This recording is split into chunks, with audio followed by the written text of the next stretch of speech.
بسم الله الرحمن الرحيم. السلام عليكم. kulanti wanaagsan daawadeelid lahaantiinba waxaad ku soo dhawaataan qaybtii koobaad ee shirkadeenna cusub ee takoor qaybteeda koobaad waxay ku bilaabmaysaa sidan. wuxuu u diyaar garoobay dhanka iyo shaqada wuxuuna rabaa inuu baxo. hore ayuu ka watay gaadhigiisii madooba kaas oo nooca raaxada ah. waa gaadhi uu aad u jecel yahay markastana wuxuu ku hamiyaa in uu helo cid la raacda. macnaha weli waa keligii noole. hore ayuu ka fuulay dhanka suuqa ayuu soo aaday. muddo markii uu jidka ku soo jiray si kadis ah ayuu ula kulmay ruux waddada dhinaceeda yaalla. muu kala garanayn rag iyo dumar waxa uu yahay. waxa uu taayirka u rogay gaadhiga waxaanu u soo dhowaaday dhankii ruuxu yaallay. markii uu soo dul istaagay wuxuu arkay in ay qof dumara tahay. wuxuu isku qabtay ma qaadaa iyo ma iska daysaa. xooga ayuu isku hayay isaga oo ka cabsi qaba in dhib uga timaado. ugu dambayntii wuu qaaday ilaa uu ka soo gaarsiiyey cusbatalka magaalada. markiiba dhakhaatiirtii ayaa isku yaacay oo kolba dhan u rogay. waxay kor u lahaayeen way nooshahay. isaga ayaa ku yidhi markii uu dhakhtarka keenay gabadhan oo mayd ah ayaa soo helay. se mayd may ahayn oo way noolayd. muddo markii ay qolka kula jireen inta ay soo baxeen ayay ku yidhaahdeen gabadhu dhiig ayay u baahan tahay, dhiiggeeduna waa obalaas. markaa isku dhig ma tihiin. isagu weligii dhiiggiisa ma eegin, nooc uu yahayna ma yaqaano. isaga oo daamamka meermeerinaya ayuu ugu jawaabay maya mooye ma garanayo dhiiggaygu nooca uu yahay. dhakhtarkii inta uu indho kulul ku eegay ayuu yidhi gabadhu dhiig bay u baahan tahay, markaa ina mari waa intaas oo aad isku dhig noqotaane. wuu raacay. waxay aadeenna dhanka iyo qolkii lagu baadhayay dhiigga. inta farta la qabtay oo irbad lagu duray ayaa 3 dhibcood oo dhiig ah lagu shubay qoraarad ama dhalo hortiisa taallay. waa la walaaqay oo kolba dhan loo ruxruxay. ugu dambayntiina waxaa lagu yidhi war bushaarayso isku dhiig baa tihiin. runtii warkaa uu ku farxay.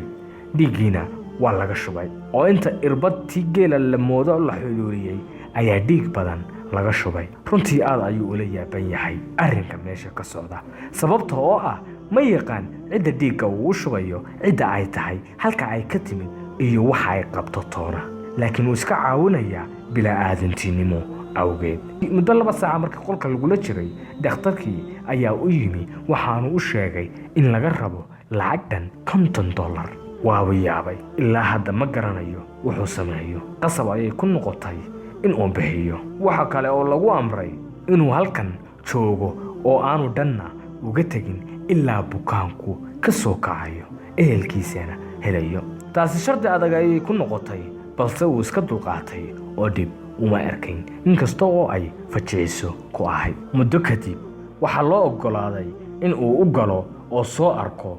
markii uu u galayba muuqeedii waxba uu ka garan waayey oo waxay ahayd qof koomo ku jira.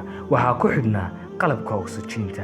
madaxana waxaa lagaga xidhay faashad weyn. qolka laftiisana waxaa kaga xidhnaa kollada dhaawacyada lagu duubo. runtii waxba uu ka garan waayey muuqaalkeeda. waxaayna noqotay inuu iska dul fadhiisto. waayo qofkan aad waqtigaaga u horaysaa miyaad taqaanaa? ma aqoon baad u leedahay? naftiisa ayuu su'aalaha weydiinayey. dhan kale waxuu iska leeyahay war waa gabadh dhibaataysana iskala joog. wuxuu arrinku sidaa ahaadaba waxa uu iska gaclooday inuu dhar u doono maadaama dharkeedii wada dhiig yahay. waa miskiin munaafiq galaaftay. hoosta ayuu ka habaarayaa midkii inta uu jiiday haddana ka rooray. dhan kale waxa uu sugayaa jawaabtii dhakhtarka oo weli wax jawaaba lama siin. waxa uu u soo baxay dhanka iyo suuqa si uu u doono dhar ay xidhato gabadha yar ee bukaanka ahi maadaama kuweydii wada dhiig noqdeen. waxa uu yimi suuqii dhar fudud oo ay xidhan karto islamarkaana aan dhibayn ayuu u gaday. waxaa soo wacay mulkiilihii shirkadda isgaarsiinta ee uu ka shaqaynayey ama ka howlgelayay.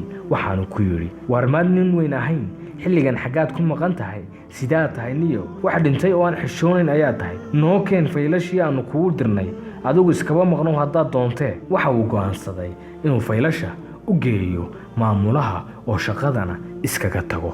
dhan kale waxa uu ka baqaya shaqada hadduu ka tago waxa u dambaynaya gabadhan yar ee ehelka uu u yahay. si kastaba ha ahaatee wuu go'aansaday inuu ka tago shaqada. markasta oo uu tago shaqada waxa uu kala kulmaa guumaysi aad u ballaaran mana haysto garab dadka shirkadda jooga kuwa ugu aqoonta badan ayuu ku jiraa laakiin sababo qabiil dartood ayaa shaqada loogu cadaadiyaa maantase waa kaa ka tegaya go'aankana uu gaadhay waxaad moodaa in gabadhan helideedu awood siyaadaa siiyey markasta go'aankan uu qaadan jiray laakiin ma fulin jirin balse saaka nasiib ayuu u yeeshay inuu fuliyo walle gabadhani waaba khayr qabto waan iska daweyn oo lacagteeda kaydka ayaan daawada uga gadi taasina dhib iguma hayso sidaas ayuu isleeyahay waxa uu tegay shirkaddii maamulihii ayuu wejiga kaga dhuftay waraaqihii waa kaa u sheegay inuu ka tegay shaqada guud ahaanteedba isna waa kaa fasaxay waxa uu isweydiinayaa meesha uu saaka awooddan ka keenay laakiin ma kolba uu sheegaya dhakhtarkii ayuu yimi waxa uu doktoorkii u sheegay inay gabadhu gacan ka jabtay madaxana dhaawac ka soo gaadhay haddase ay iska ladan tahay warkaa wuu ku farxay se waxa uu ugu sii daray inay soo naaxday oo hadda ay hadli karayso farxaddiisii ayaa sii korodhay waxaan u go'aansaday inuu hablaha kalkaaliyaasha ah dharka ugu dhiibo si ay uga beddelaan kuwii hore ee ay sidatay sidii ayay sameeyeen isna waa uu galay waxaanu halkaa kala kulmay wax cajiib ah haddaba daawade la soco qaybta labaad ee sheekadeennan takoor shakadanna waxayna la wadaagay bahda dhigaal ayagana qoriddeeda u qalab qaatay intaynu sheekadan mid lamida ku kulmi doono waxaan idinkaga tegaynaa sidaas iyo nabadgelyo